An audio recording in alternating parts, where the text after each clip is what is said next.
Riwayat Orang Kudus 14 Juni, Santo Methodius dari Konstantinopel. Santo Methodius hidup pada abad ke-8. Ia lahir dan dibesarkan di Sisilia. Methodius mengenyam pendidikan tinggi dan ia menghendaki jabatan yang sesuai untuknya.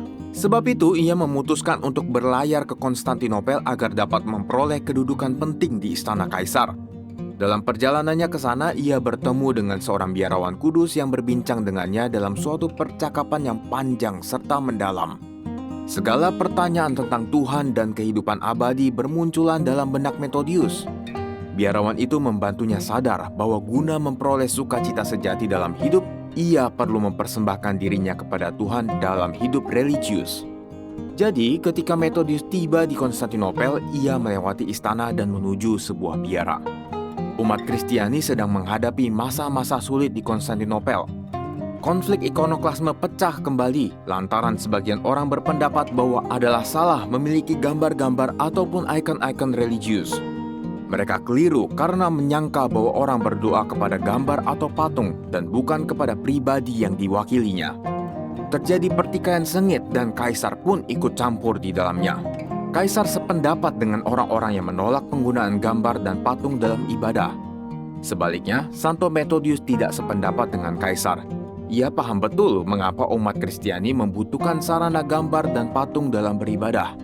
Ia lalu diminta oleh Patriark Nikephorus untuk pergi ke Roma dan mohon Bapa Suci untuk menyelesaikan persoalan. Ketika ia kembali, kaisar menjatuhkan hukuman penjara selama 7 tahun kepadanya.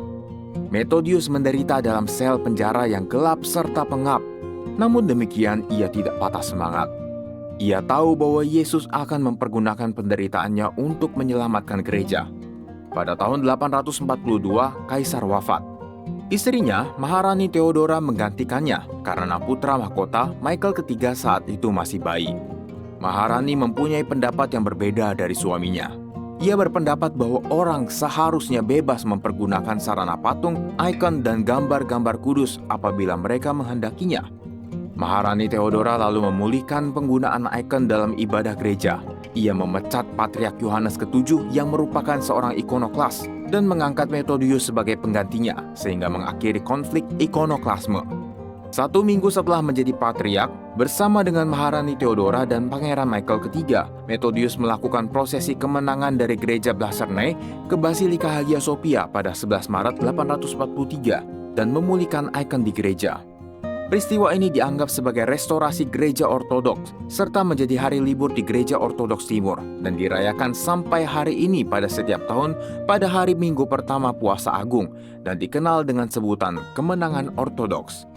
Santo Methodius menulis karya-karya indah tentang teologi dan kehidupan rohani. Ia juga menuliskan riwayat hidup para kudus dan juga sajak. Methodius menjadi patriark selama 4 tahun, lalu wafat pada tanggal 14 Juni 847.